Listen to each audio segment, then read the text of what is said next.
What is happening, sports fans? It is your main man, Matt, from the DFS 5-pack, rocking it solo Tuesday, August 25th. Ryan is out there covering NBA. We decided to split it up today just because there's two sports going on. I know he had some plans this afternoon, so just made sense to split it up. I know he's crushing NBA, and we got MLB over here. I really like this slate tonight, so excited to break it down. As always, if you want the full breakdown, the write-up, check out the DFS5pack.com. And if you're trying to learn about and get in on a new DFS site, go check out our boys over at DFS.com. You know I'm going to shout them out because why wouldn't I shout them out? The jackpots for both sports are growing. Our man DFS Wolfpack took down the 20K last week. Congrats to him. But they're getting back up there. One of them should be back up there soon as long as no one wins it, and someone else will take it down. So check out overlaydfs.com. It's one of the best news sites in the industry, and they got deals going around like no other, including the Slump Buster Challenge. So for anyone who doesn't know about that, if you play 20 straight contests on Overlay and you don't cash, they'll reimburse you everything. So you really can't beat it. Go check them out today, and let's get it, guys. All right, as far as this MLB DK slate goes, let me screen share this, and we'll be on our way. All right, should be good to go. So there are a bunch of good pitching options on this slate. Definitely not one of those slates where we're like, oh, we don't know what pitcher to choose from. You got Shane Bieber, you got Garrett Cole, amongst many others.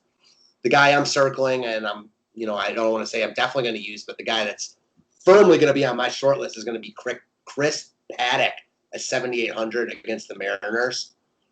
I mean, truth be told, there just isn't a lot not to like here. He had that one bad start against the Dodgers. He got hit around a little bit. He had just faced them, 10 days prior. So not going to hold that bad outing against him too much. I will say that Paddock hasn't shown a ton of upside. The only time he's gotten over 20 is his first start against Arizona. He's been rock solid in every start besides that Dodger start, however. And I just think he's a cog in the machine type of play here. It's more than possible to spend up on two really expensive pitchers if you want to do that. I don't think you have to do that, though. And, Paddock's a guy that it's hard not to take a look at him here. Again, the Mariners, well, Ryan and I are in the camp that they're probably better than other people give them credit for. They're certainly not a good offense by any means. This is a good spot at home for Paddock. A lot to like here. I like him in all formats. If I were making a lineup right now, he would be in it. So that's all I can tell you guys. All right, moving ahead to some sticks. I'm excited to talk about these bats. Probably the least excited guy I want to talk about is David Bodie, but still wanted to bring him up. So that should tell you how I feel about the other guys. So I think you got to take a look at the Cubs again today. They hadn't been good. I was off them. I actually liked Casey Mize yesterday. Mize was very blah. The Cubs got to him a little bit and then got to that bullpen. David Bodie, although he's hitting in the bottom of this lineup, coming off a big day yesterday, 3 for 5, 20, 60K points. If you want to roster two expensive pitchers, or even if you want to roster like a Bieber and a Paddock, you're going to need guys like Bodie to help fill out your roster. Chris Bryant's still out. I expect him to be in the lineup today. Spencer Turnbull's been good this year, but he's coming off a brutal start last time out. Not going to be surprised at all to see the Cubs get to him here. I imagine Chicago gets a lot of love today. There's a couple other spots I like more. We'll get to them. But it's hard not to like Chicago today, and Bodie's a cog in the machine type at 2.6K. All right, so going down to maybe my favorite one-off, and a team you can possibly look to stack a little bit tonight, that's going to be Trevor Story. So Story's just really, really hot right now. You can see double digits in 4 in a row. He's got home runs in back-to-back games. Another really good spot for him against a lefty and Alex Young. Anytime Story and Arenado are matched up with an average lefty, you got to have interest in them. Tonight is definitely no different. Alex Young, I'm not going to say he's a bad pitcher, but Story and Arenado are just better than he is. And the great thing about the Rockies' two batters tonight is they're not even that expensive. Arenado is $4,900. I'll throw him in this video, kind of tag along with Story. And Story's only $5,200, so you can easily afford them.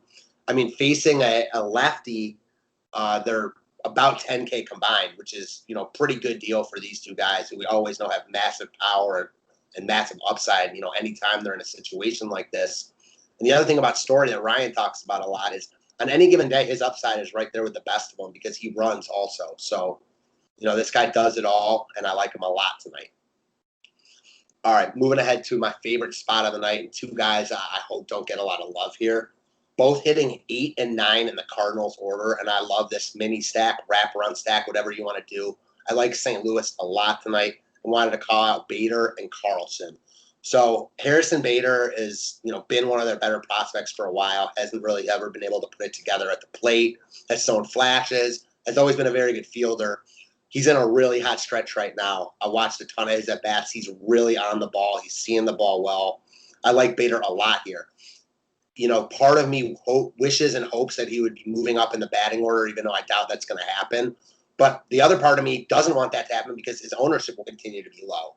Like I mentioned, Carlson and Bader are hitting 8-9 in this lineup right now. And I love the wraparound stack, the bottom of the order stack. I like everything St. Louis tonight, and these guys are going to be lower owned. So speaking of Carlson, at 2,700, he's finally starting to see the ball well. Cardinals' top hitting prospect. Homered hit his first home run a couple days ago. Went 1 for 4 yesterday. Also took a walk. The big game's coming for this guy, and against Matt Harvey, not going to be surprised in the least to see it happen tonight. Again, he kind of just ties in with Bader. This kid's good. He hasn't been great since being called up, but it could be nerves. It could just be, not seeing the ball amazing when he first got the call. Now he's starting to really find his groove. I like him a lot, and like I said, the big game is coming sooner rather than later. That's what I got for you guys today. Hope you enjoyed it. As always, if you want more videos, more content, check out the DFS5pack.com. I'm around all day, so if you want to get a day pass, holler. If you have any questions, holler. I'm here. So let's get it, guys. Thank you.